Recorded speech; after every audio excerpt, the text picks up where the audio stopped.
Baba, ninakushukuru kwa nafasi ambayo umetupa tena. Asante Mungu kwa ajili ya neema yako hii kuu mno ambayo Mungu umeachilia tena jioni ya leo. Asante Mungu, asante kwa uaminifu wako na kwa fadhili zako za ajabu Bwana. Ninakurudishia shukrani Mungu wangu, nikisema asante kwa wema na fadhili zako za ajabu. Asante Mungu kwa kuwa Mungu umetukusanya tena siku hii ya leo Mungu, tupate kusikia kutoka kwako. Ninaomba Mungu ufungue masikio ya kila mmoja Mungu apate kusikia, na fahamu za kila mmoja apate kuelewa na maandiko. Mungu ninaomba ujalie mtumishi wako Bwana kulisema neno lako katika hekima yote na ujuzi Bwana, katika mpangilio na mtiririko na katika wepesi ambao kila mtu mwenye masikio atapata kuelewa kile ambacho Mungu unasema naye. Mungu ninaomba uwasaidie na watoto wako wapate kuelewa kile ambacho Mungu Bwana unasema nao Jehova. Tunaomba uwepo wako, tunaomba msaada wako kwa njia ya Roho wako Mtakatifu Bwana, ili kile ambacho umekusudia tupate kuona na tupate kuelewa na tupate kujifunza, tukapate kujifunza katika jina la Yesu, na kila mwenye pumzi aseme amen. Amen. Somo tulilokuwa nalo linasema misingi ya ufalme wa Mungu inayompa Mungu kujifunua kama mfalme au ufalme. Misingi ya ufalme wa Mungu inayompa Mungu kujifunua kama mfalme na ufalme. Misingi ya ufalme wa Mungu inayompa Mungu kujifunua kama mfalme na ufalme. Na nimekusemesha jana vitu vingi sana vya kukuwekea msingi, na nilikuwa najaribu kukutazamisha lengo la Mungu kuleta hili somo ni kukupa kutofautisha kimsingi kati ya mfalme na ufalme wake kimatokeo. Kukupa kutofautisha kimsingi kati ya mfalme na ufalme wake kimatokeo. Bwana Yesu asifiwe. Haleluya. Haleluya. Na nilikwambia tafsiri ya msingi tunayoenda nayo kwenye somo hili ni sababu inayokupa ya picha ya kitu mwishoni. Ni sababu inayokupa picha ya kitu mwishoni. Msingi ni sababu inayokupa picha ya kitu mwishoni. Ndio tafsiri ya neno msingi tunaloenda nalo kwenye somo hili. Bwana Yesu asifiwe. Haleluya. Amen.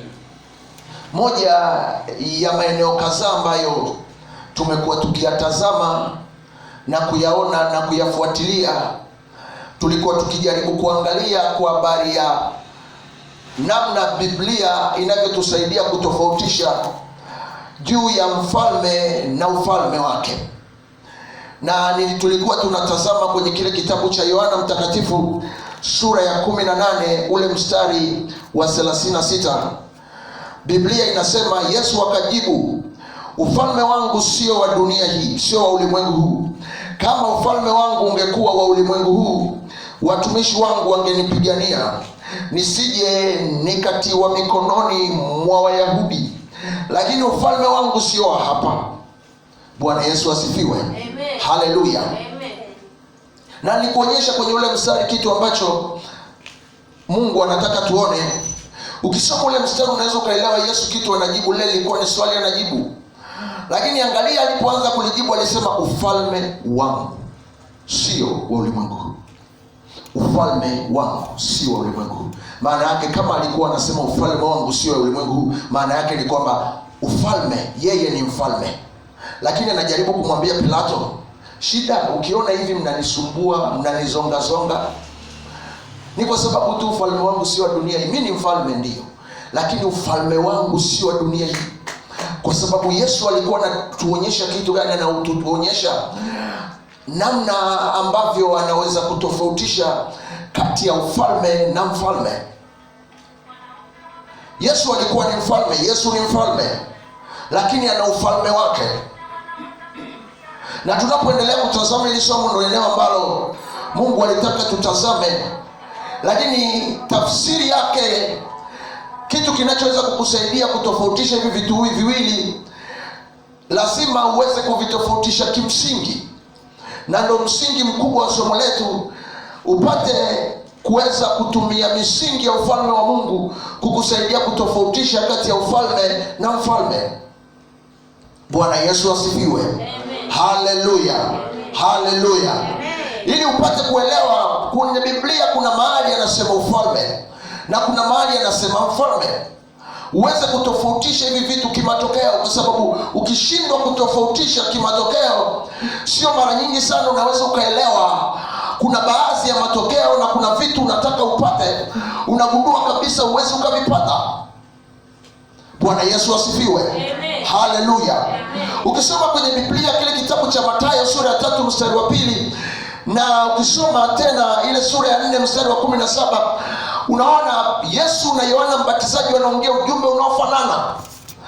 Yohana Mbatizaji anatokea kule Jordan, anasema tubuni maana ufalme wa mbinguni umekaribia, na Yesu naye anachomoza baada ya kutoka kule alipojaribiwa, anasema tubuni maana ufalme wa mbinguni umekaribia. Ushawahi kufikiri ni kwa nini aseme tubuni maana mfalme Yesu ameingia mjini?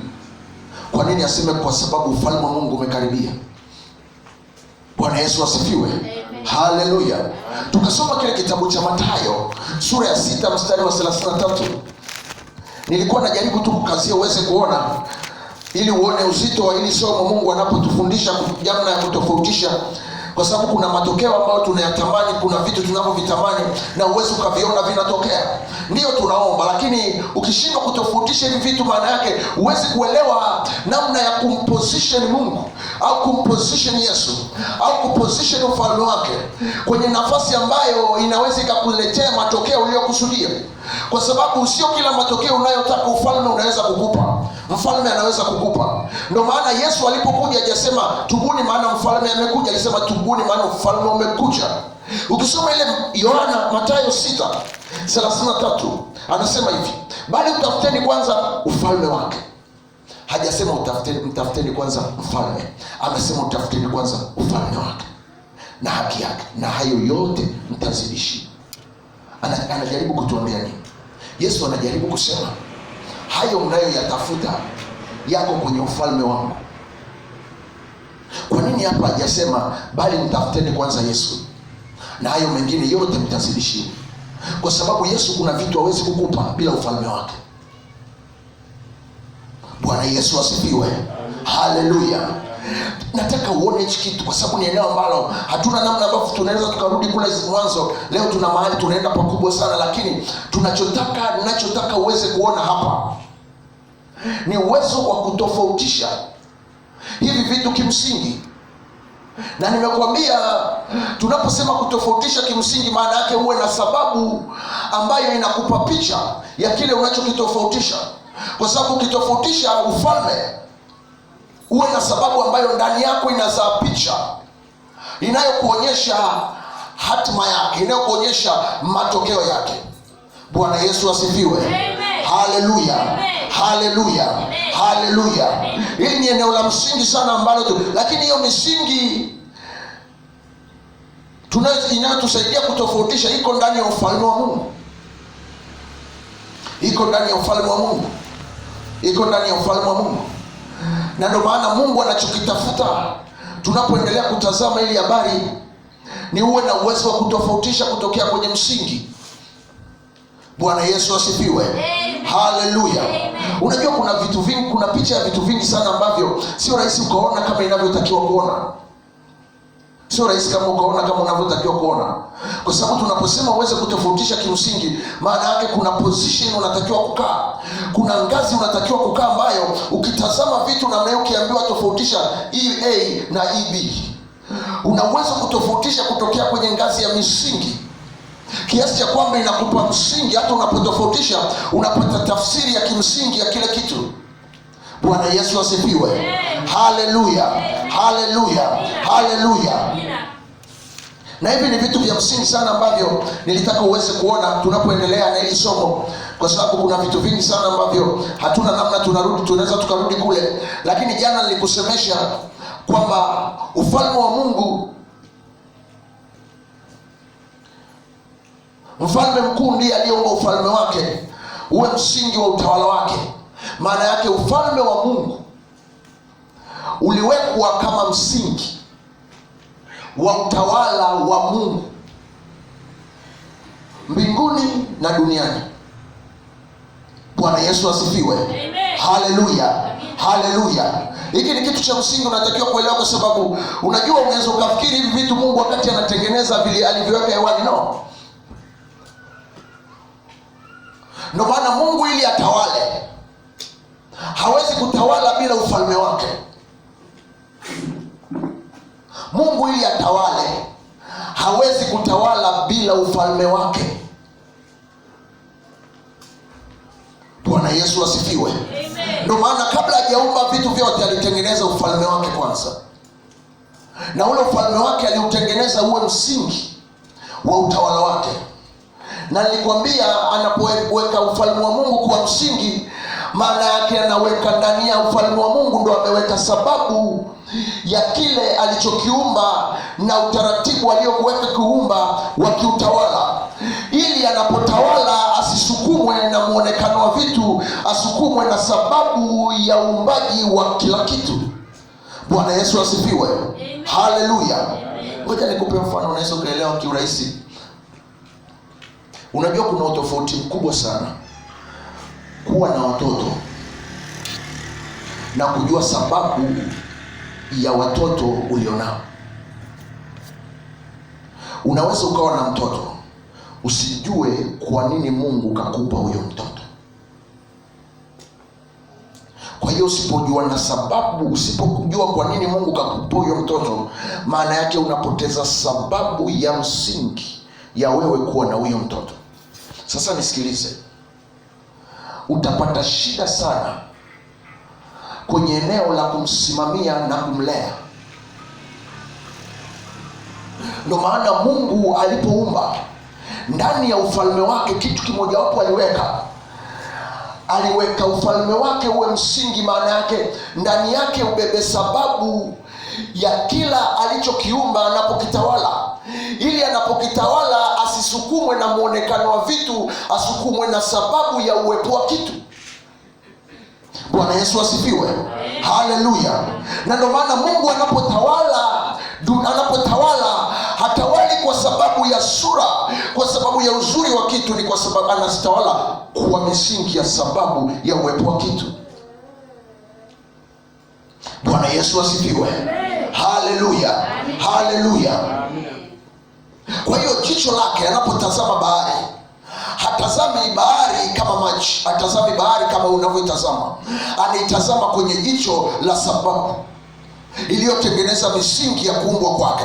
Unasema kwa nini? Kwa sababu Mungu hajatengeneza kitu chochote bila sababu, na kwa maana hiyo hawezi kutawala kitu chochote kwa sababu tu amekiumba, na kitawala kwa sababu ya sababu ya uumbaji wake. Bwana Yesu asifiwe. Haleluya. Na hivyo vitu vyote ameviweka ndani ya ufalme wake. Ndio maana ufalme wa Mungu unapopotea, maana yake unapoteza sababu ya kile ulichopewa kukitawala. Na ndio maana ni kitu ambacho kilipotea kwa mwanadamu baada ya mwanadamu kutenda dhambi. Ufalme wa Mungu kaondoka.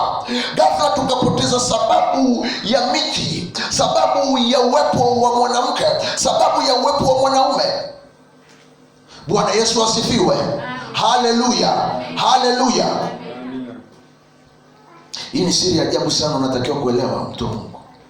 Kuna vitu usipoelewa maana yake huwezi ukamwelewa Mungu. Kuna vitu anafanya na kuna vitu afanye afu unamkasirikia. Mungu anataka kukuweka kwenye nafasi ambayo umjue, umwelewe kitu anafanya. Amina. Mungu aongozwani na hisia ile kwa sababu tu umelia machozi umegaragara Mungu atajibu. Sio kweli.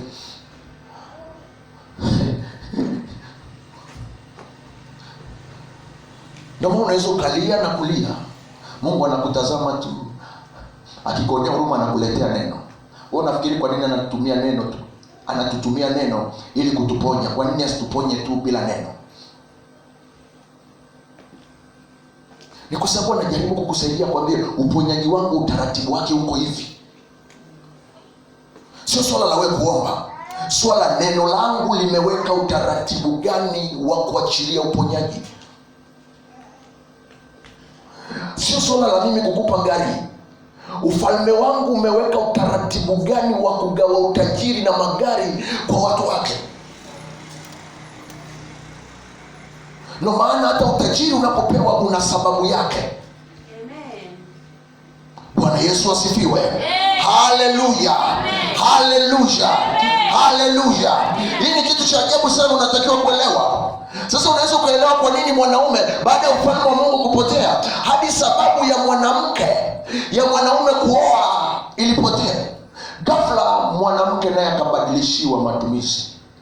Baada ya kuoa mtawala mwenza, unaoa mtu akukusaidia kufua na kupika. Maana Biblia inasema akamuumba mwanamke na mwanaume wakatawale kwa pamoja. Bwana Yesu asifiwe. Haleluya, haleluya. Nataka leo tutazame tena kipengele cha pili hapa. Tuna mambo matatu hapa ya kutazama.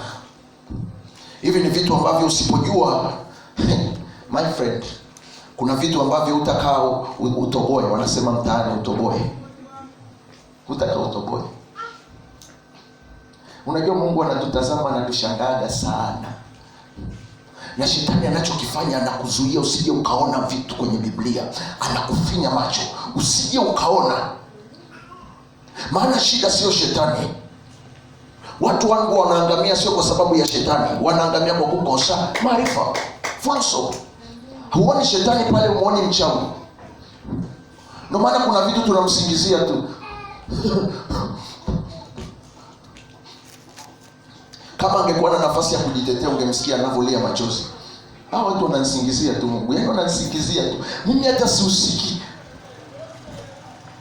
Bwana Yesu asifiwe. Haleluya. Haleluya. Oh, huyu maskini kwa sababu ya shetani. Watu wangu wanaangamia kwa kukosa maarifa. Shetani akitaka kukumalizia chini, anakunyima maarifa, anakupokonya uelewa. Amekumaliza. Hakuna uchawi mgumu kama huo. Bwana Yesu asifiwe. Haleluya. Nikupe jambo la kwanza siku ya leo tunapoendelea na somo hili. Leo tunaenda kutazama msingi wa kwanza. Nilikwambia misingi ya ufalme wa Mungu ambayo inampa Mungu kujifunua kama mfalme na ufalme. Bwana Yesu asifiwe. Haleluya. Haleluya. Amen.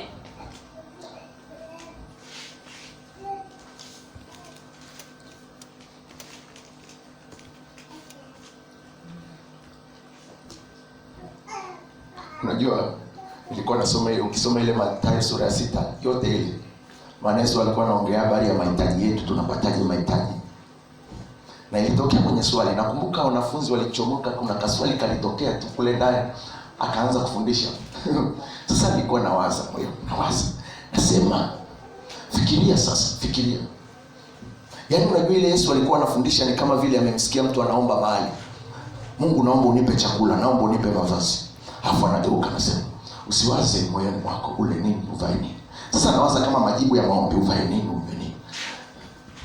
Maana Baba yenu anajua mnayohitaji hata kabla mjaomba. Tazama ndege wa angani. Unajua Yesu aliamua kutusaidia na hebu tazama hata ndege.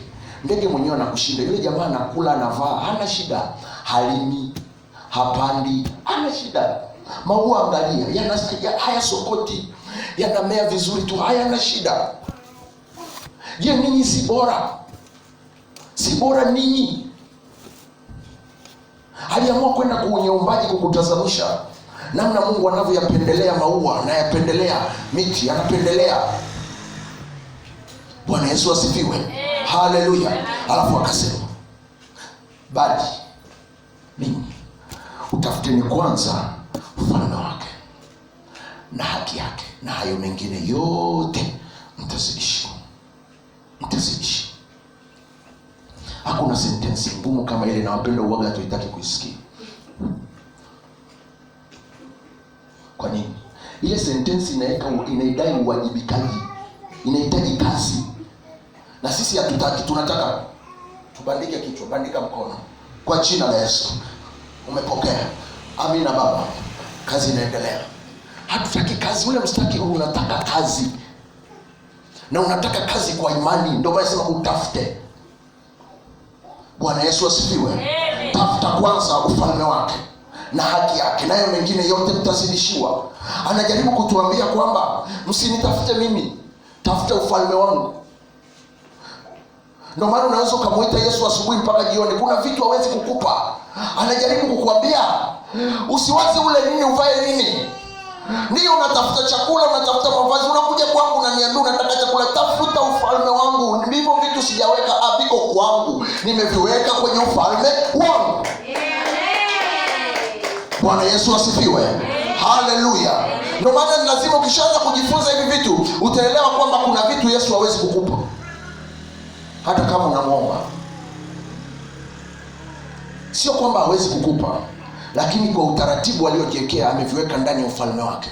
Amina. Na ukishindwa kutofautisha Yesu anavyojifunua kama mfalme na anavyojifunua kama ufalme, maana yake ni kwamba kuna vitu ambavyo sio rahisi sana ukaelewa. Ukikutana na rais wa Tanzania Marekani, kuna vitu hawezi kukupa akiwa Marekani, anakuambia njoo Tanzania. Njoo Tanzania nitakupa. Bwana Yesu asifiwe. Haleluya. Haleluya. Haleluya. Na ndio maana lazima tujifunze hivi vitu. Msingi wa kwanza ambao nataka tuutazame leo, tunatazama misingi mitatu tu, alafu tutapata nafasi ya kuomba. Moja ya msingi ambao tunahitaji tutazama, kumbuka, tunapotazama juu ya misingi ya ufalme wa Mungu inayompa Mungu kujifunua, maana yake tunajaribu kukusemesha juu ya sababu ambazo zitakusaidia upate picha ya kila kitu mwishoni au kimatokeo, upate ile picha ya matokeo yake. Na ndani nilikuambia, ndani ya ufalme wa Mungu kuna misingi ambayo ukishaijua, ndani ya hiyo misingi inampa Mungu kujifunua kama mfalme na ufalme wake. Bwana Yesu asifiwe. Haleluya. Haleluya. Haleluya. Mungu anapojifunua kama ufalme, maana yake anajifunua kimfumo. Na Mungu anapojifunua kama mfalme, maana yake anajifunua kiutawala. Bwana Yesu asifiwe sana. Haleluya. Haleluya. Msingi wa kwanza ambao nataka tutazame hapa ni msingi wa uumbaji. Msingi wa uumbaji. Kitabu cha Mwanzo sura ya kwanza mstari wa kwanza na wa pili. Mwanzo 1:2. Mwanzo 1:1-2. Haleluya. Mwanzo 1, Biblia inasema hapo mwanzo Mungu aliziumba mbingu na nchi, nayo nchi ilikuwa ukiwa tena utupu, na giza lilikuwa juu ya uso wa vilindi vya maji. Roho ya Mungu ikatulia juu ya uso wa maji. Bwana Yesu asifiwe. Haleluya. Haleluya.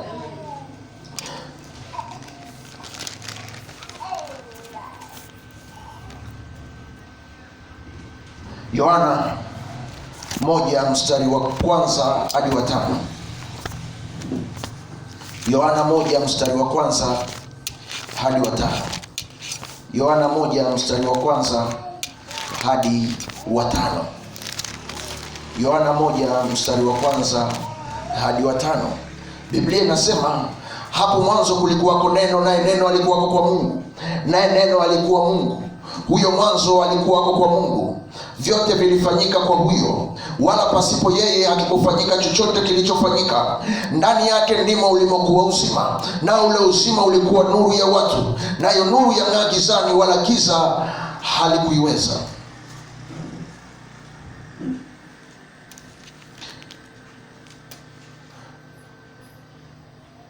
Turudi.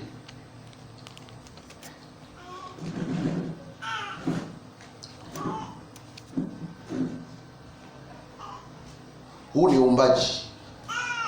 Sasa anatuonyesha kwa sura ya Agano Jipya. Mwanzo ni uumbaji. Yohana 1 ni uumbaji. Sasa ngoja niende tena ile Wakolosai, Waefeso 1:3 hadi mstari wa 5. Ngoja tuone kitu pale. Kuna mambo mazuri sana ambayo unaweza ukatazama huku.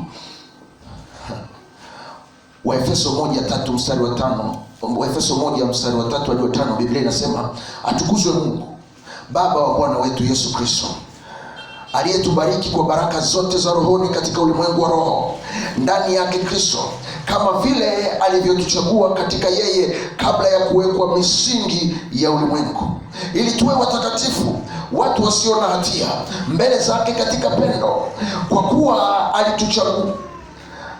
alitangulia kutuchagua ili tufanywe wanawe kwa njia ya Yesu Kristo, sawasawa na uradhi wa mapenzi yake. Bwana Yesu asifiwe. Haleluya, haleluya.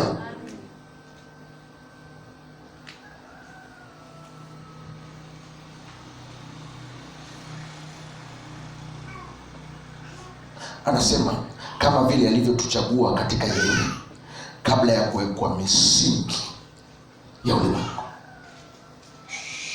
Okay, ngoja tuangalie Wakolosai, tusikie kitu pale, alafu nitakwambia maneno.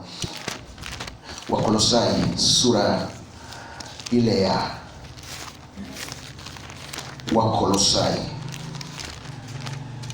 Wakolosai ile sura ya kwanza mstari wa 13 hadi wa 17. Biblia inasema, Wakolosai 1:13 hadi 17, Biblia inasema, naye alituokoa katika nguvu za giza, akatuhamisha na kutuingiza katika ufalme wa mwana wa pendo lake, ambaye katika yeye tuna ukombozi, yani msamaha wa dhambi, naye ni mfano wa Mungu asiyeonekana, mzaliwa wa kwanza wa viumbe vyote. Kwa kuwa katika yeye vitu vyote viliumbwa, vilivyo mbinguni na vilivyo juu ya nchi, vinavyoonekana na visivyoonekana, ikiwa ni vitu vya enzi au sultani au enzi au mamlaka. Vitu vyote viliumbwa kwa njia yake na kwa ajili yake, naye amekuwako kabla ya vitu vyote, na vitu vyote hushikana katika yeye. Bwana Yesu asifiwe. Amina. Haleluya. Haleluya. Mimi napenda ile. Ukisoma ule mstari wa 13 unasema, naye alituokoa katika nguvu za giza, akatuhamisha, sema akatuhamisha, na kutuingiza katika ufalme wa mwana wa pendo lake. Hajasema akatuingiza katika mfalme, akatuingiza katika ufalme wa mwana wa pendo lake.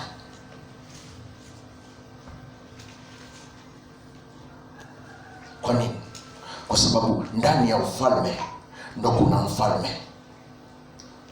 Amen. Alituingiza katika ufalme wa mwana wa pendo. Sasa nataka nikusemeshe mambo kadhaa hapa. Tunapotazama juu ya msingi wa uumbaji, nachotaka uone hapa, ndani ya ufalme wa Mungu kuna msingi wa uumbaji, au sababu inayotoa picha ya uumbaji. Bwana Yesu asifiwe. Haleluya. Ndani ya ufalme wa Mungu ndo kuna misingi ya uumbaji. Unasema kwa nini?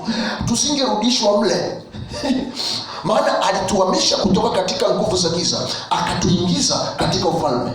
Unasema kwa nini? Tulipotenda dhambi tukahama kutoka kwenye ufalme tukaingia katika nguvu za giza.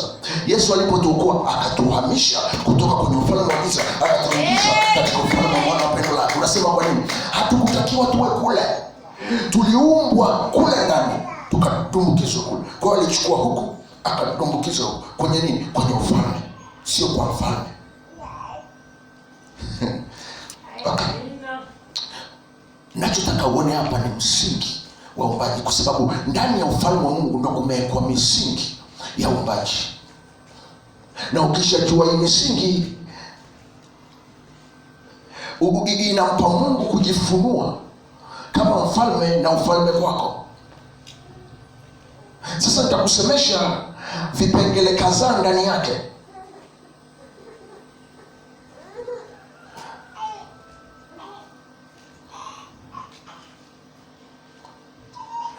Kwa sababu ninachotaka uone hapa na kutazamisha ndani ya ufalme wa Mungu, uone misingi ya uumbaji ilivyotengenezwa kule. Kwa sababu unajua wewe unaweza ukaona ile Mwanzo 1 ukaisoma ukafurahi kweli kilichotokea, lakini kuna misingi yake.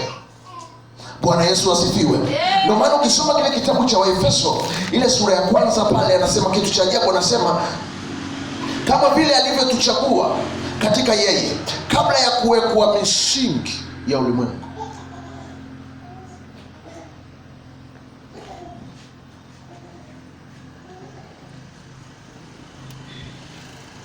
Sasa angalia, nataka utazame vizuri. Ukisoma ule mstari wa 3 pale katikati, anaanza anasema atukuzwe Mungu Baba wa Bwana wetu Yesu Kristo, kwa baraka aliyetubariki kwa baraka zote za rohoni katika ulimwengu wa roho, ndani yake Kristo, kama vile alivyotuchagua katika yeye kabla ya kuwekwa misingi ya ulimwengu. Kwa hiyo kulikuwa kuna kabla na baada ya kuwekwa misingi. Nachotaka uone pale, kulikuwa kuna misingi ya kuwekwa ulimwengu. Bwana Yesu asifiwe.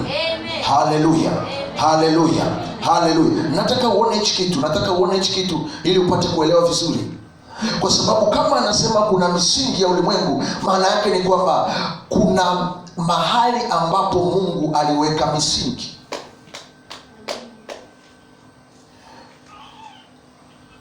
Bwana Yesu asifiwe. Na kitu kingine ninachokiona pale, nataka uone juu ya misingi ya uumbaji, kwa sababu ndani ya ile misingi ndio kuliwekwa misingi ya uumbaji. Unasema kwa nini? Kwa sababu anasema pale, anasema alitangulia kutuchagua kabla ya kuwekwa misingi ya ulimwengu, na anaeleza na sababu yake.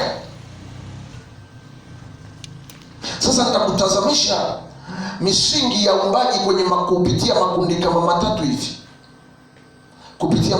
matatu hivi. Alafu yako mengi, lakini nataka uone hayo matatu. Unaweza ukapata mengine, lakini kuna makundi ya uumbaji ambayo unaweza ukayaona kwenye kitabu cha Mwanzo, na inaweza kukusaidia kuelewa na kuona hii misingi ilivyotengenezwa katika ufalme wa Mungu. Bwana Yesu asifiwe. Haleluya, haleluya. Kipengele cha kwanza, tutazame msingi wa kwanza ndani ya msingi wa uumbaji. Msingi wa kwanza, kwa sababu kumbuka tunatazama misingi ya uumbaji ndani ya ufalme wa Mungu ilivyowekwa. Na tunapotazama misingi, maana yake tunatafuta kujua sababu ya uumbaji ndani ya ufalme wa Mungu, ambayo itatupa picha halisi ya uumbaji Mungu anavyoutazama kwa sura ya ufalme wake. Kwa sababu unajua Adam ndo alikuwa na picha halisi ya kile ambacho alikuwa anakiona, kwa sababu si rahisi sana ukawa na picha ya kila Mungu alichokiumba bila ufalme wa Mungu. Kwa hiyo lazima uende kwenye misingi ya ufalme wa Mungu, ukachungulie kule ndani, uone picha ya uumbaji, uone picha ya kila kilichoumbwa kutokea kwenye jicho la ufalme wa Mungu. Bwana Yesu asifiwe. Haleluya, haleluya. La sivyo, si mara chache sana ukamwona Mungu anajifunua kwenye uumbaji. Ndio maana Daudi anaposema mbingu zako zinasifu, tunaona utukufu wako katika. Uwezo ukaelewa ile lugha. Unasema kwa nini?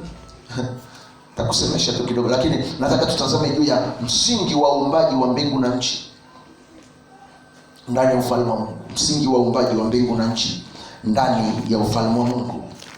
Msingi wa uumbaji, namna ilivyotengenezwa. Msingi wa uumbaji wa ufalme wa Mungu. Msingi wa uumbaji wa ufalme wa Mungu ndani ya ufalme wa Mungu. Wakolosai, ngoja tutazame Wakolosai pale. Nimekuonyesha pale kile kitabu cha Waefeso inaposema msingi kabla ya kuwekwa misingi ya ulimwengu. Kitabu cha Wakolosai inatuambia kitu pale.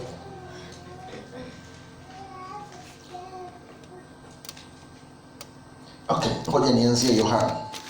Ngoja niende pale Yohana 1. Nimekusomea pale, nataka uone kitu kingine pale. Anasema ile Yohana 1 anasema hivi: hapo mwanzo kulikuwako neno, naye neno alikuwako kwa Mungu, naye neno alikuwa Mungu. Huyo mwanzo alikuwako kwa Mungu. Vyote vilifanyika kwa huyo, wala pasipo yeye hakikufanyika chochote kilichofanyika. Ndani yake ndimo ulimokuwa uzima, na uzima ulikuwa nuru ya watu, nayo nuru yang'aa gizani, wala giza halikuiweza. Bwana Yesu asifiwe. Haleluya. Biblia inasema hivi, hapo mwanzo kulikuwako neno, naye neno alikuwako kwa Mungu, naye neno alikuwa Mungu. Huyo mwanzo alikuwako kwa Mungu. Nataka uone ile huyo mwanzo. Uwezo ukasema huyo mwanzo kama unaongelea kitu. Anaposema huyo mwanzo, maana yake anaongelea mtu. Bwana Yesu asifiwe. Ile anaposema hapo mwanzo Mungu aliumba mbingu na nchi, lazima uelewe kwa nini na hapa asiseme hapo mwanzo alikuwako kwa Mungu. Kwa nini hapa aseme huyo mwanzo? Maana yake haongelei kitu, anaongelea mtu. Unasema mtu namna gani? Anamuongelea Yesu kama mwanzo. Sasa angalia kitu anachosema. Anasema hapo mwanzo kulikuwako neno. Hapo mwanzo, maana yake ndani ya mwanzo kulikuwako neno, naye neno alikuwako kwa Mungu, naye neno alikuwa Mungu. Bwana Yesu asifiwe. Haleluya, haleluya. Okay, ngoja niseme hivi, tuisomeke hivi. Mungu sawa, Mungu sawa, ndani yake neno sawa. Alafu anasema pale hapo mwanzo kulikuwako neno, maana yake ni kwamba kwenye mwanzo kulikuwa neno. Sasa nisikilize, nilikwambia jana kuna saa Mungu alikuwa peke yake. Hapa anaposema hapo mwanzo kulikuwako neno, naye neno alikuwa kwa Mungu, naye neno alikuwa Mungu. Huyo mwanzo alikuwa kwa Mungu. Sasa nisikilize, kama anasema naye neno alikuwa Mungu, maana yake ni kwamba Mungu kuna wakati alikuwa peke yake. Alipoanza kuumba, Mungu akawa neno, na Mungu alipokuwa neno, Biblia inasema kwamba alipokuwa neno, lile neno akaliweka kwenye mwanzo. Unasema mwanzo nani? Mwanzo ni Yesu. Bwana Yesu asifiwe. Haleluya, haleluya, haleluya. Nataka uone hichi kitu. Yesu ni neno. Biblia inasema kwamba neno alifanyika mwili tukauona utukufu wake. Mwanzo ni neno. Sasa Yesu alipokuwa mwanzo, ndani yake kukawa na neno, na lile neno ndo likatumika kuumba. Sasa nisikilize, nisikuzamishe sana ndani huko, lakini kitu ambacho nataka uone hapa, nataka uone juu ya msingi ilipo. Kwa sababu Biblia inapotuambia kwamba neno alikuwa Mungu, anajaribu kuturudisha kwenye position fulani ili tuone mahali ambapo uumbaji ulitokea. Bwana Yesu asifiwe. Haleluya. Maana anasema wala pasipo yeye hakikufanyika chochote kilichofanyika. Maana yake kama yeye asingekuwepo, kulingekuwa hamna uumbaji. Bwana Yesu asifiwe. Haleluya, haleluya. Sasa nisikilize vizuri. Biblia inaposema hapo mwanzo kulikuwako neno, ule mstari wa pili anasema huyo mwanzo. Anachotaka uone ni kwamba kuna wakati ambapo Yesu alikuwa ni mwanzo. Sasa unaposoma kwenye kile kitabu cha Mwanzo sura ya kwanza, Biblia inasema hapo mwanzo Mungu aliumba mbingu na nchi. Maana yake ni kwamba Mungu alienda mwanzo akaumba mbingu na nchi kuanzia pale. Bwana Yesu asifiwe. Haleluya, haleluya, haleluya. Nataka uone hichi kitu kitakusaidia sana tunapotazama juu ya hii misingi ilivyokaa. Yesu alikuwa mwanzo, ndio maana Biblia inasema huyo mwanzo. Ili ujue nini? Ili ujue Yesu alikuwa ni mwanzo. Ndio maana unamuita Alfa na Omega, maana yake mwanzo na mwisho. Kwa hiyo kabla ya ule uumbaji hujatokea, Yesu alikuwa mwanzo. Na ninachotaka uone hapa, lile neno kuwa, maana yake ni kwamba anapata nafasi inayompa yeye kuwa mwanzo. Bwana Yesu asifiwe. Haleluya, haleluya. Nachotaka uone hichi kitu. Ndio maana Biblia inaposema huyo mwanzo alikuwako kwa Mungu, maana yake Yesu alikuwa kwa Mungu, akajifunua kama mwanzo. Nataka uelewe vizuri, akajifunua kama mwanzo. Ndio maana Yesu anaweza kujifunua kama neno. Bwana Yesu asifiwe. Haleluya, haleluya. Mimi nataka uelewe hivi vitu, kwa sababu Mungu ni Mungu. Anapoamua kujifunua, maana yake ni kwamba anadhihirisha kilichoko ndani yake kiutendaji au kimatumizi. Kwa hiyo anaposema huyo mwanzo alikuwako kwa Mungu, maana yake Yesu alikuwa kwa Mungu, lakini Mungu alipojifunua akawa mwanzo. Ili iweje? Ili Mungu aumbe ulimwengu kuanzia mwanzo. Bwana Yesu asifiwe. Ndio maana Biblia inasema kwamba hapo mwanzo kulikuwako neno. Unasema kwa nini ilikuwako neno? Kwa sababu Yesu alipojidhihirisha kama mwanzo, ndani yake akawa amebebeshwa neno. Ndio maana Biblia inaposema hapo mwanzo Mungu aliziumba mbingu na nchi, anajaribu kukuambia mahali ambapo alianzia kuumba. Anaongelea kwa habari ya lugha ya kimisingi. Bwana Yesu asifiwe. Haleluya, haleluya. Nataka uelewe hichi kitu, kitakusaidia sana, kitakusaidia sana. Kwa sababu Biblia inapotusemesha ya kwamba alituhamisha kutoka katika nguvu za giza akatuingiza katika ufalme wa mwana wa pendo lake. Sijui kama unaelewa vizuri, kwa sababu Mungu wakati anaumba, Biblia inasema hapo mwanzo aliumba mbingu na nchi. Hapa anatuambia kwenye kitabu cha Yohana, anasema hapo mwanzo kulikuwako neno. Maana yake neno ndio lilitumika kuumba. Sawasawa na kitabu cha Waebrania 1 ule mstari wa 3, Biblia inasema kwa imani twafahamu ulimwengu uliumbwa kwa neno. Amina. Kwa hiyo lile neno lilipowekwa pale mwanzo ni kuonyesha kuanza kwa uumbaji, lakini ninapotaka uone ni kwamba lilianza mwanzo. Bwana Yesu asifiwe. Haleluya, haleluya. Ndio maana kabla uumbaji haujaanza ililazimika Yesu ajifunue kama mwanzo. Ngoja niseme hivi, wangapi wanamfahamu Roho Mtakatifu? Nyosha mkono juu. Okay. Wangapi wanamfahamu Mungu Baba? Nyosha mkono juu. Mungu Baba. Okay. Wangapi wanamfahamu Mungu Mwana? Nyosha mkono juu. Wangapi wanaamini kuna wakati ambapo Roho Mtakatifu hakuwepo na Mungu Mwana hakuweko?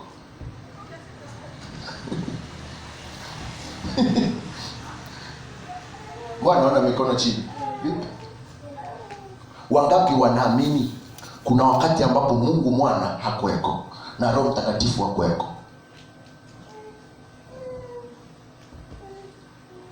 Okay, ngoja tuachie huko, sikuvuruge. Biblia inapotuambia kwamba huyo mwanzo anasema neno lilikuwa Mungu. Kama neno alikuwa Mungu na tunajua Yesu ni neno, kwa nini Biblia inatuambia tena neno alikuwa Mungu? Maana Yohana anatuambia ile sura ya 1 mstari wa 14, neno alifanyika mwili. Maana yake Yesu alipewa mwili akaja duniani tukauona utukufu wake. Hapa anatuambia neno alikuwa Mungu. Maana yake kuna wakati ambapo Yesu hakuweko. Huyu tunayemwona kama mwana wa Mungu alikuwa Mungu.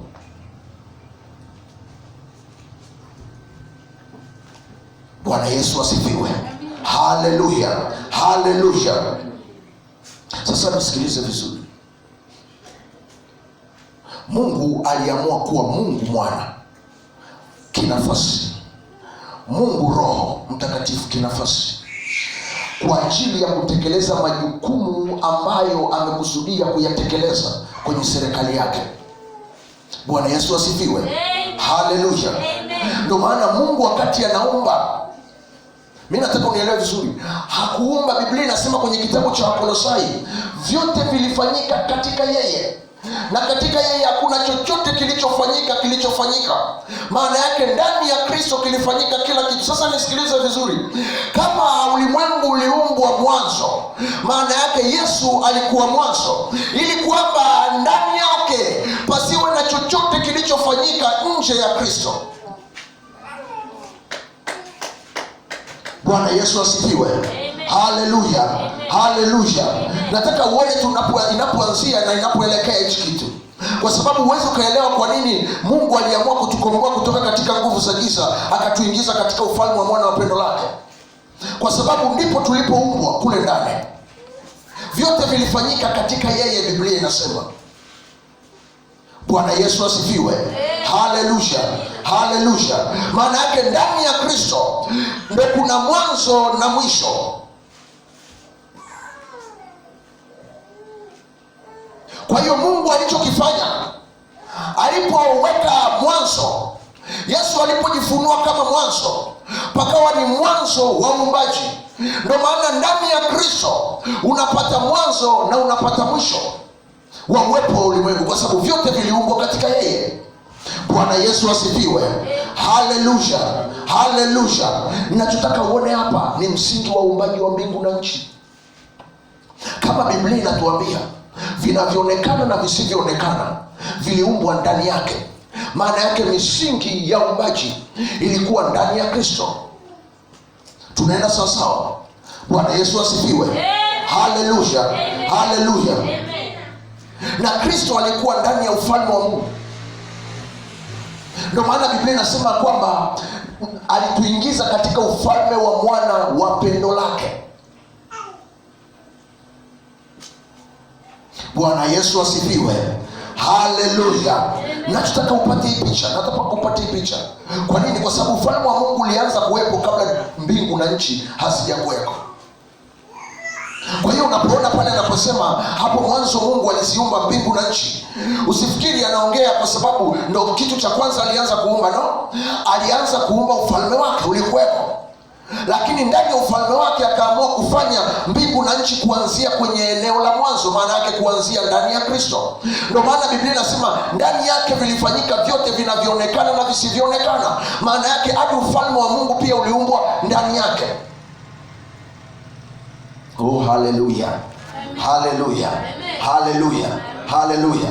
Nisiwe nimekuacha katoro. Tunaenda pamoja? Amen. Bwana Yesu asifiwe. Haleluya. Amen.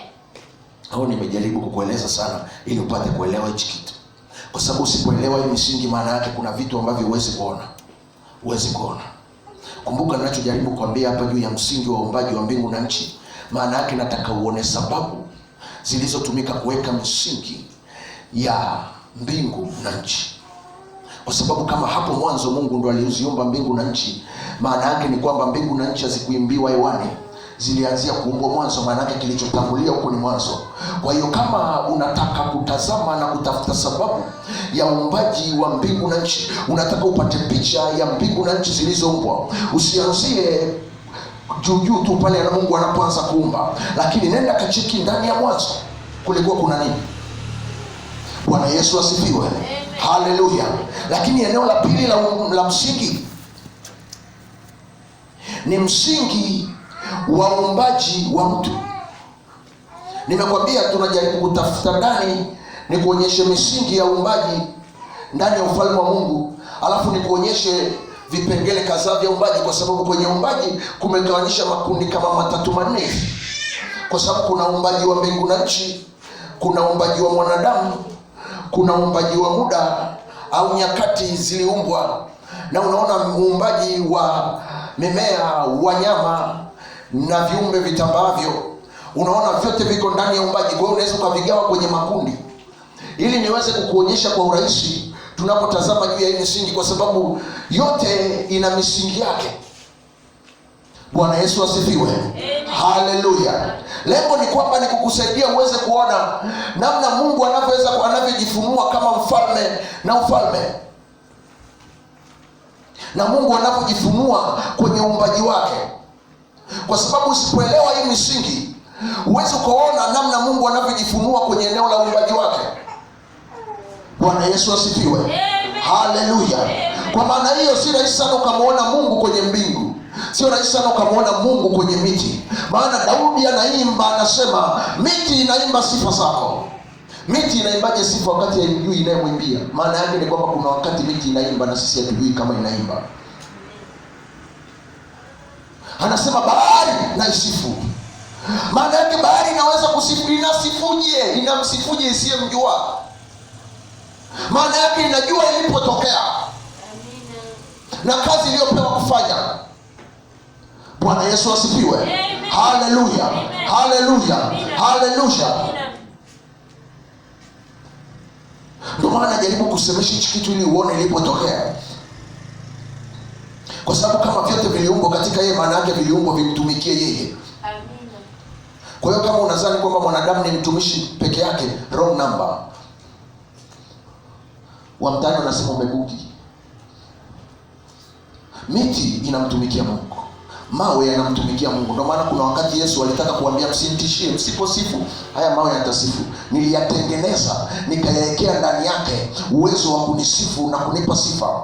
Ndio maana Biblia inasema usiku na mchana vinasemezana na sauti zao wasikilizane. Unasema kwa nini? Na usiku pia unamsifu Mungu, mchana unamsifu Mungu. Na inasema sauti zao wasikilizane, maana yake ni kwamba usiku na mchana zinaongeleshana kwa namna ambavyo sisi hatusikii. Bwana Yesu asifiwe. Unasema kwa nini? Kwa sababu misingi yake ambayo inatupa kujua sababu ya uwepo wake.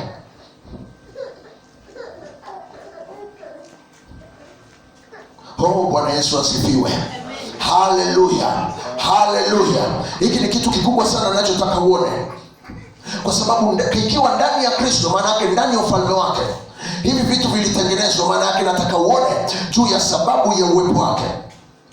Ya pili, nataka uone juu ya misingi ya uumbaji wa mtu ndani ya ufalme wa Mungu. Misingi ya uumbaji wa mtu ndani ya ufalme wa Mungu. Kitabu cha Waefeso 1 ule mstari wa 3. Waefeso 1 ule mstari wa 3. Waefeso 1 ule mstari wa 3, Biblia inasema atukuzwe Mungu Baba wa Bwana wetu Yesu Kristo, aliyetubariki kwa baraka zote za rohoni katika ulimwengu wa roho, ndani yake Kristo, kama vile alivyotuchagua katika yeye kabla ya kuwekwa misingi ya ulimwengu, ili tuwe watakatifu, watu wasio na hatia mbele zake katika pendo. Ona hii.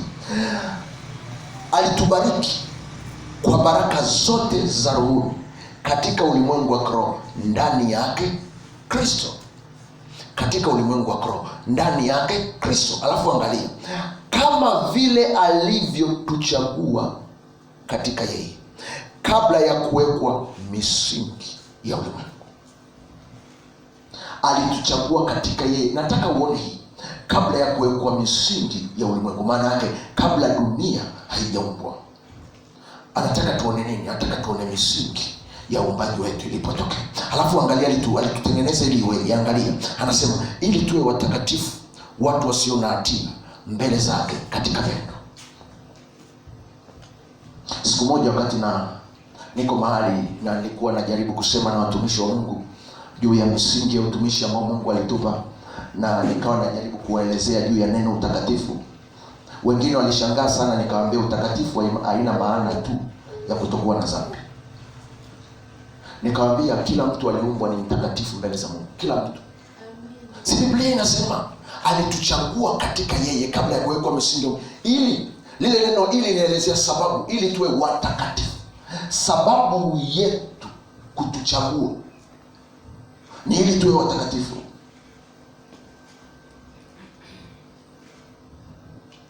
Kwa watakatifu maana yake ni waliotengwa kwa ajili ya kusudi la Mungu. Ndio maana niliwaambia,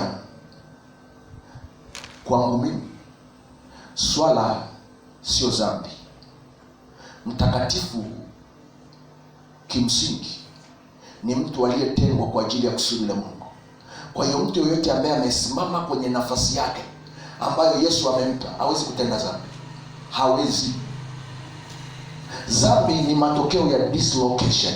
maana yake umepoteza nafasi, umetoka kwenye position ya Mungu amekupa. Unasema kwa nini? Ndani ya nafasi ndio kumetengenezwa utaratibu na mwenendo ambao unakunyima kufanya dhambi. Unakuwa sio tu kwamba utendi dhambi, lakini huwezi kufanya dhambi. Ndio maana Mungu sio tu atendi dhambi, lakini hawezi kufanya dhambi, hawezi kusema uongo. Bwana Yesu asifiwe. Haleluya, haleluya. Ndio maana hapa ninachotaka uone ni kwamba alituumba kabla ya kuwekwa misingi ya ulimwengu. Alituchagua kabla, maana yake tulikuweko kabla ya kuwekwa misingi ya ulimwengu. Kwa nini ninachotaka uone hapa? Ninachotaka uone ni kwamba misingi yetu katika ufalme wa Mungu inatutazamaje. Ngoja nikutazamishe kile kitabu cha Mwanzo sura 26. Mwanzo 26 ule mstari wa 28. Mwanzo 26:28 Biblia inasema, Mwanzo 26:28. Mwanzo 26:28 Biblia inasema, Mungu akasema, na tumfanye mtu kwa mfano wetu na kwa sura yetu, wakatawale samaki wa baharini na ndege wa angani na wanyama wa nchi yote pia na kila chenye kutambaa kitambaacho juu ya nchi. Mungu akaumba mtu kwa mfano wake, na kwa mfano wake Mungu alimuumba, mwanamke na mwanamume aliwaumba. Mungu akawabarikia. Mungu akawaambia, zaeni mkaongezeke, mkaijaze nchi na kuitiisha, mkatawale samaki wa baharini na ndege wa angani na kila kiumbe chenye uhai kiendacho juu ya nchi. Hapa alipokuwa anaongea nao, hakuwa anaongea nao wakiwa duniani, japo kimtiririko ni kama dunia ilikuwa imeumbwa, lakini alipokuwa anaongea nao, alikuwa anaongea nao katika roho. Sura ya pili ndio unaona Biblia inasema Mungu akamfanya mtu wa mavumbi. Maana yake sura ya kwanza alikuwa ni mtu katika roho, katika ulimwengu wa roho, maana yake katika ufalme wa Mungu. Tunaenda sawa? Bwana Yesu asifiwe. Sasa kwa sababu hiyo, kama mwanamke na mwanamume waliumbwa katika roho, wakapewa maelekezo ya kutawala, maana yake ndo anaambiwa kwenye ule mstari wa 28 anasema, Mungu akawabarikia, Mungu akawaambia, zaeni mkaongezeke. Alikuwa anaongea na roho zao katika ufalme wa Mungu, maana katika ulimwengu wa roho kule mbinguni. Tunaenda sawa? Bwana Yesu asifiwe sana. Haleluya, haleluya. Kwa hiyo misingi, sababu ya uwepo wa mtu duniani katika ufalme wa Mungu, Mungu aliwapa jukumu la kuzaa na kuongezeka na kutawala. Tunaenda pamoja? Bwana Yesu asifiwe sana. Haleluya, haleluya. Nataka uone hichi kitu ni moja ya msingi mkubwa sana ambao Mungu aliweka.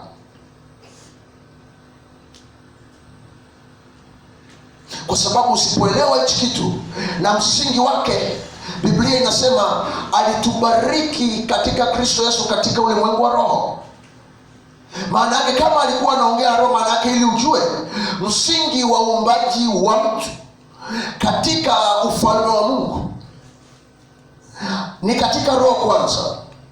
Maana yake ili aweze kuoperate na kufanya kazi, na ili aweze kutumika na kutenda kazi pamoja na ufalme wa Mungu, inaanzia katika ulimwengu wa roho. Maana yake ni kwamba sababu ya mtu kuweko, au sababu ya mtu kuweko duniani katika ufalme wa Mungu, imesukwa katika ulimwengu wa roho kwanza kabla ya ulimwengu wa mwili.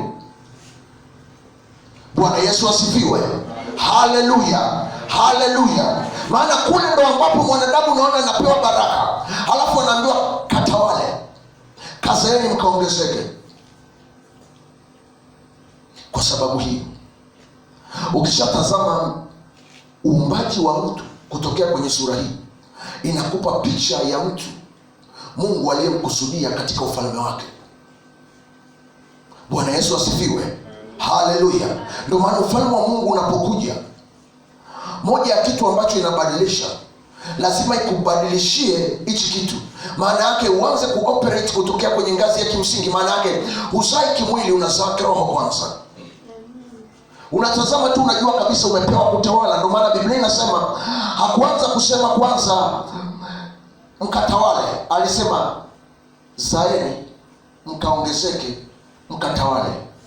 Kwa hiyo anayetaka kukuzuia kutawala hakuzuii kutawala, anakuzuia usizae, usiongezeke. Akisha kublock hapo amemaliza. Bwana Yesu asifiwe sana. Haleluya, haleluya.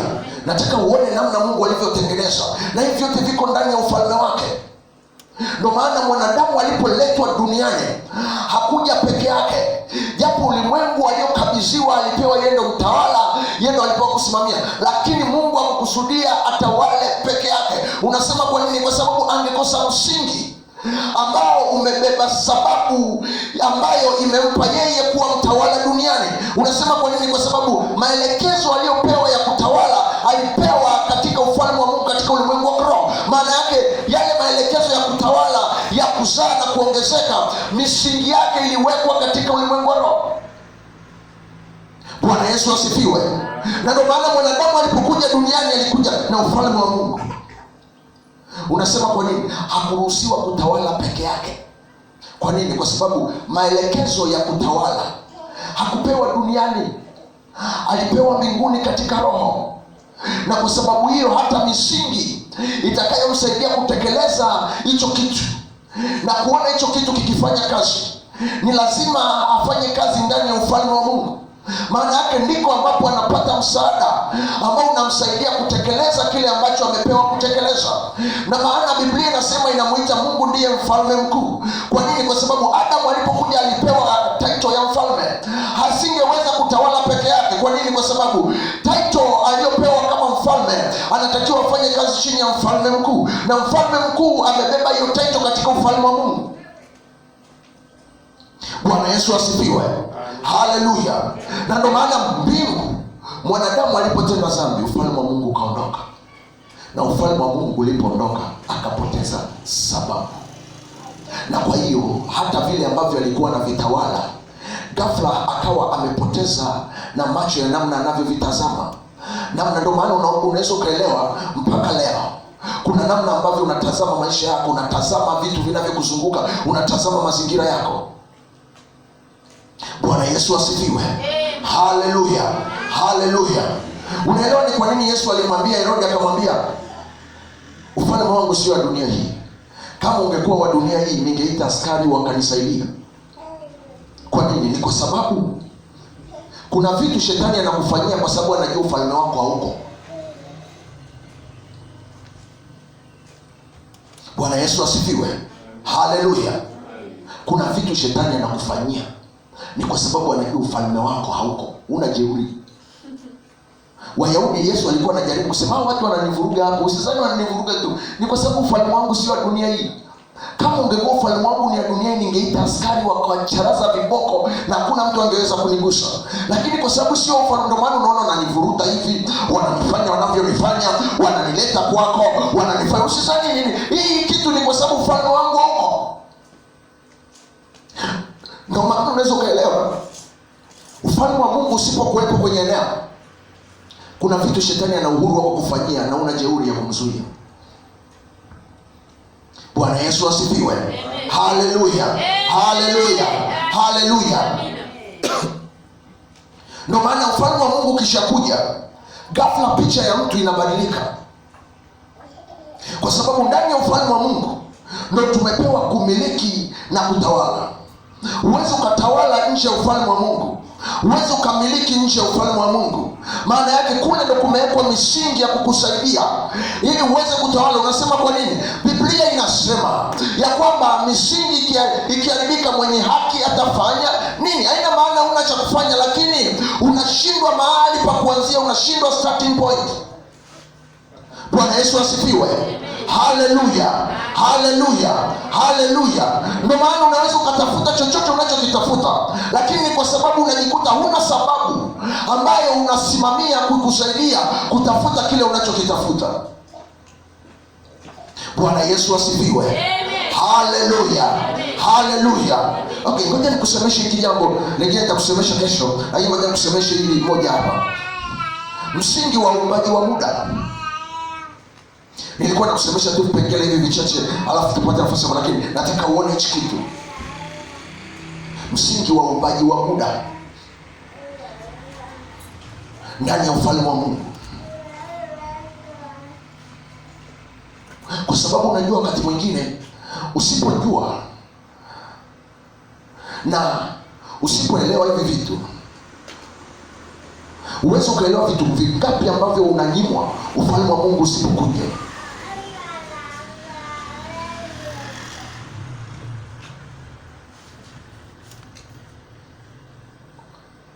Ndio maana watu wengi sana anaweza kafikiri ile kwa sababu tu anasali na kuvunja na kubomoa inatosha.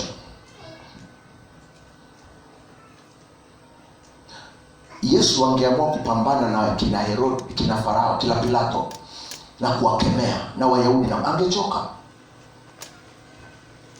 Alikuwa anajua ufalme wangu sio dunia. Kwa hiyo sijaribu kubishana hapa, unaweza ukaumia tu bure.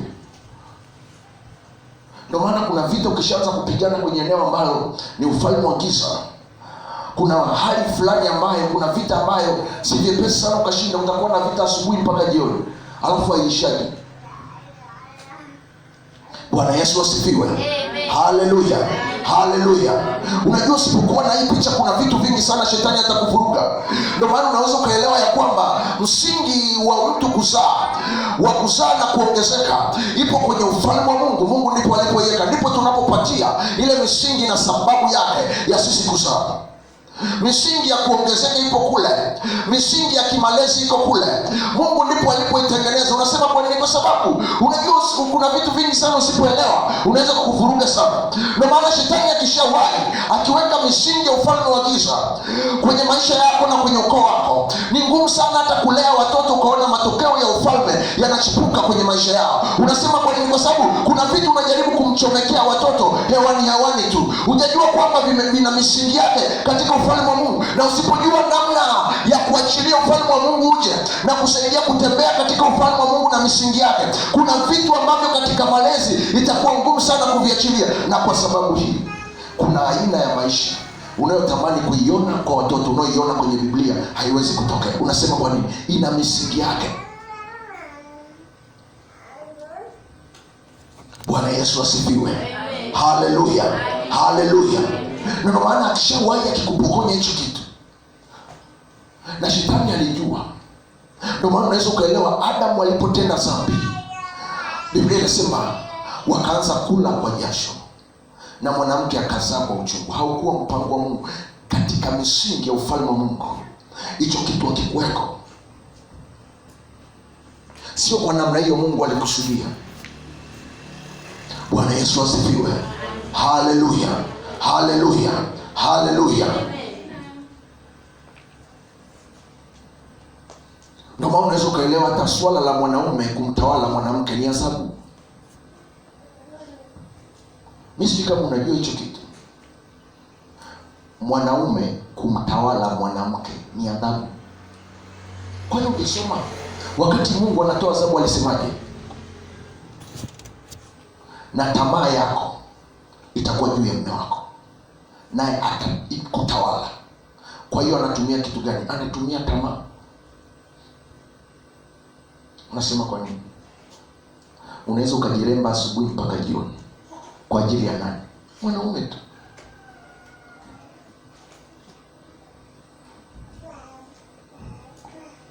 Ndio maana usipojua hivi vitu, kuna vitu vingi sana kwenye jamii na kwenye familia utaona vijakaa vizuri, lakini lazima uelewe hichi kitu kwamba kimesukwa kwenye ufalme wake.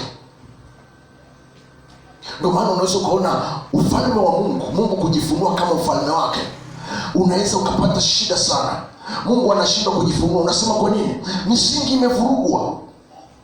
Kwa sababu kama hujazaa na kuongezeka, hujatawala, utamwonaje Mungu akikusaidia kutawala? Kama hujazaa na kuongezeka, utaonaje Mungu akikusaidia kule? Kwa sababu kuna misingi yake inayompa Mungu kujifunua. Mungu hajifunui hewani.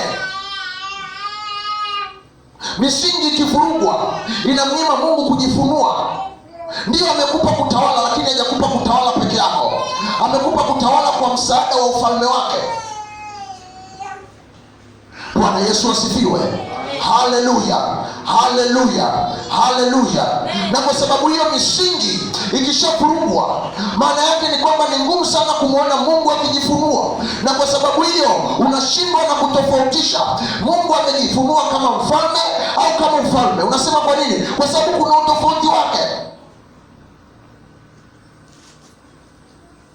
Ndio maana kuna utofauti ukimwomba Yesu nisaidie, alafu ukaita ufalme wake ukusaidie.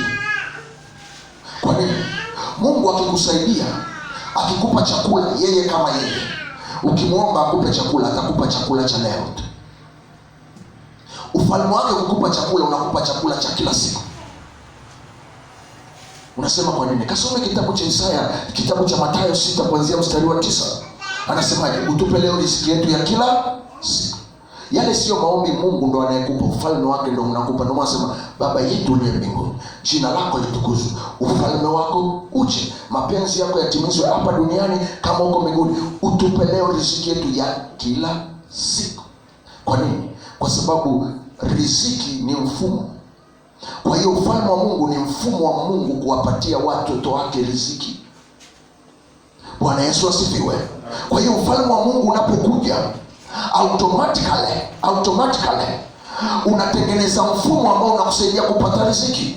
Na ndio maana misingi mojawapo ambao Mungu ameutengeneza wa uumbaji wa mtu katika ufalme wa Mungu, maana yake alimtengenezea utendaji wake na mwenendo wake hapa duniani ufanye kazi kwa misingi ya ufalme wa Mungu. Maana yake apate kila kitu ndani ya ufalme wa Mungu kimewekwa kule. Misingi ya kukupatia kipato, utaratibu wa kipato, utaratibu wa kupata riziki za kila siku huko kule ndani.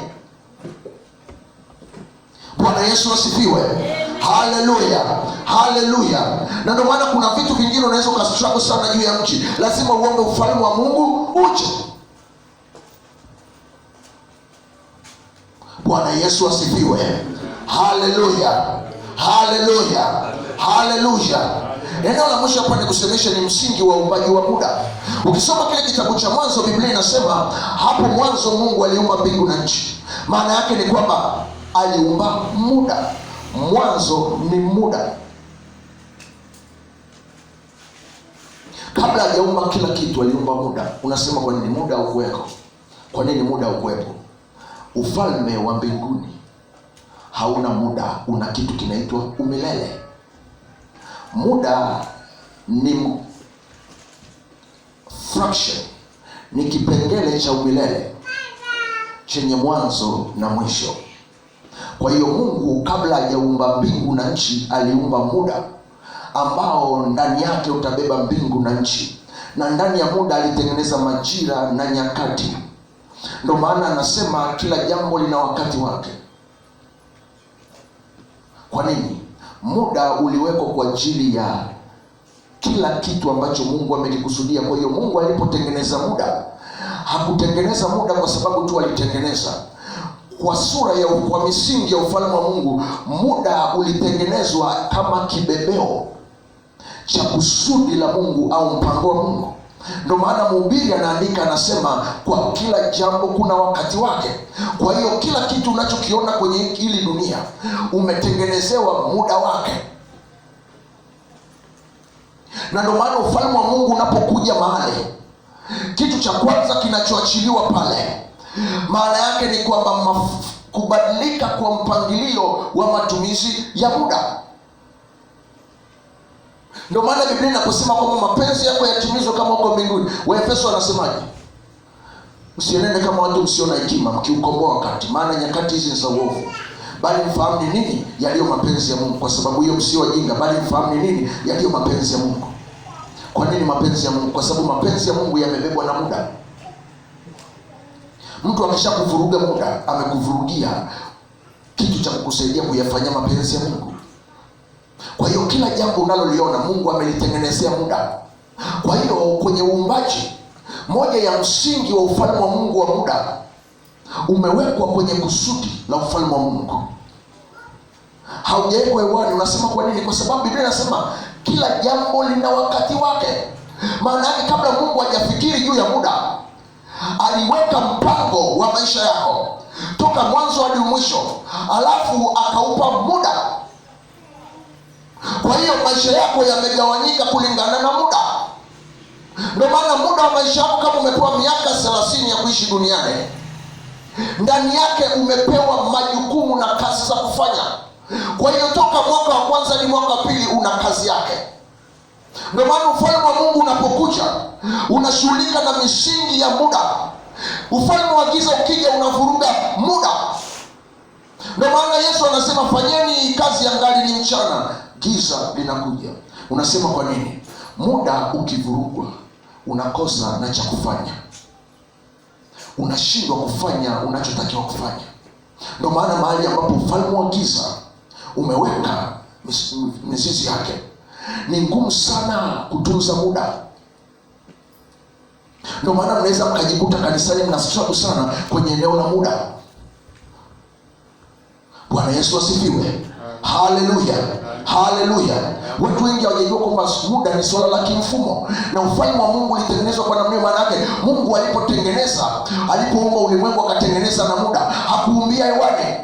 Muda aliutengeneza ndani ya Kristo. Ndio maana Biblia inasema Yesu ni mwanzo na mwisho. Unadhani mwanzo na mwisho maana yake nini? Ni mwanzo wa muda na mwisho wa muda. Maana yake muda wako kuanzia unakufa mpaka unazikwa umetengenezwa ndani ya Kristo. Dhambi kitu inafanya, inakuhamisha kutoka katika ulimwengu na kwenye ule muda ambao Mungu amekusudia, inakuingiza kwenye muda mwingine ambao Mungu hajakusudia. Maana ndani ya ule muda utaanza kukutana na machungu, utaanza kukutana na maumivu makali na shida nyingi ziko kule ndani. Biblia inasema amefungwa kwenye nyakati mbaya. Bwana Yesu asifiwe. Haleluya, haleluya. Kwa hiyo tunapohamishwa kutoka katika nguvu za giza, tunapoingizwa katika ufalme wa mwana wa pendo lake, ndani yake kule tunakutanishwa na misingi ya uumbaji wa mbingu na nchi, ili uweze kumiliki na kutawala sawasawa na Mungu alivyokusudia kwa msaada wa ufalme wake. Unakutana na misingi yale, unakutana na misingi ya uumbaji wako. Unasema misingi ya uumbaji maana yake nini? Ndani ya Kristo wewe ni mfalme, na ndani ya Kristo wewe ni mtakatifu. Ndivyo Biblia inasema, na ndani ya Kristo umebarikiwa. Ukishaingizwa kule ndani tena unarudishiwa na muda wako sawasawa na ufalme wa Mungu ulivyokusudia, ili uweze kutawala sawasawa na Mungu alivyokusudia. Bwana Yesu asifiwe. Haleluya, haleluya, haleluya. Ninachojaribu kukuwekea hapa ni ili uweze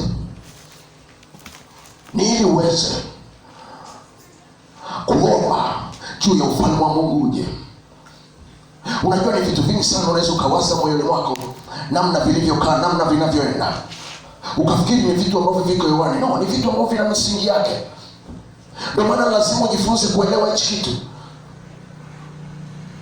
Wewe unadhani wanapokupeleka kwa waganga, unasaliwa wanakupeleka kwa waganga, wanakupeleka kwa nguvu za giza, unadhani wanatafuta kuvuruga kitu gani? Wanakuvurugia misingi tu. Na ukishavurugiwa misingi kwa namna hiyo, cheki muda wako wa maisha unavurugwa. Unasema kwa nini? Una muda wako ndani ya ufalme wa Mungu. Mungu ufalme wake umetengeneza na umebeba muda ndani yake. Bwana Yesu asifiwe. Haleluya, haleluya. Ambayo Yesu Kristo mwenyewe ndo anayekuongoza kupita kwenye ule muda na vile vipindi na yale majira. Yeye ndo anayetawala kwenye hivyo vipindi. Nuru yake ndo inatawala. Biblia inasema kwamba nuru yako na iangaze, lakini inasema nuru yako imekujia wakati gani? Imekujia kwenye majira na nyakati. Mungu hakukusudia hivyo toka mwanzo. Alitegemea utembee katika nuru muda wote, lakini dhambi ilipoingia, ufalme wa Mungu ukaondoka ghafla, nyakati zikavuruga. Unasema zimevurugwa, giza likaingia. Giza likaingia. Wewe unadhani kwa nini unafikiri siku inaitwa ni mchana? Ni kwa sababu ilitakiwa iwe nuru. Unasema nuru maana yake ni? Nuru maana yake ni uwepo wa Mungu kukusaidia kujua namna unavyoenenda na kukutengenezea mazingira ya kufanya kitu unachokifanya. Bwana Yesu asifiwe sana. Lakini kumsaidia Mungu akutazame, afuatilie, atembee na wewe. Ndio maana tukishakuwa kwenye mazingira kama haya, unaweza ukapambana sana kama Mkristo. Usipojua kwamba ni misingi imevurugwa, ukaamua kwenda kushughulika namna hii, unaweza usimuone Mungu anajifunua, ukaanza kumkasirikia. Bwana Yesu asifiwe. Haleluya. Nataka tupate nafasi ya kuomba hapo kwa dakika chache, alafu nipate kuruhusu nafasi ya kwenda mengine. Nadhani nitakuwekea kesho. Kuna vitu vingi ambavyo nilitaka kuwekea, lakini tuachie hapo tu. Nitakumalizia kesho vitu vingine, lakini nimejaribu kukusemesha kipengele kimoja. Tuna vipengele kama vitatu hivi ambavyo tungetamani kusemesha, lakini nataka uone hicho. Nataka uone hicho. Kwa sababu ukishaona Biblia inakusemesha kwa habari ya kuingizwa katika ufalme wa mwana wa pendo lake, nataka uwe na picha kubwa zaidi. Nataka uwe na picha kubwa zaidi. Haijasema ufalme umeingizwa ndani yako. Wewe ndio umeingizwa katika ufalme. Sasa sikia. Kuna utofauti wa Yesu kuwa ndani yako na wewe kuwa ndani ya Kristo. Mfalme anaingia ndani yako, lakini wewe unaingizwa katika ufalme wake, ili yeye akutawale kutokea ndani ya ufalme wake. Kwa hiyo tunaposema ufalme wa Mungu uje, lazima uelewe kitu ambacho tunaomba. Maana yake tunaomba mabadiliko ya kimsingi. Misingi ya mifumo kwenye wilaya ibadilike, misingi ya mifumo kwenye mkoa ibadilike, ili kile ambacho tulikuwa tunakiona tangu kuwekwa misingi ya ulimwengu, kile Mungu anachokisema kwenye Biblia kwa ajili ya mtu, kwa ajili ya muda wetu, kwa ajili ya mbingu na nchi, sisi kusema juu ya mbingu na nchi, kipate kutokea.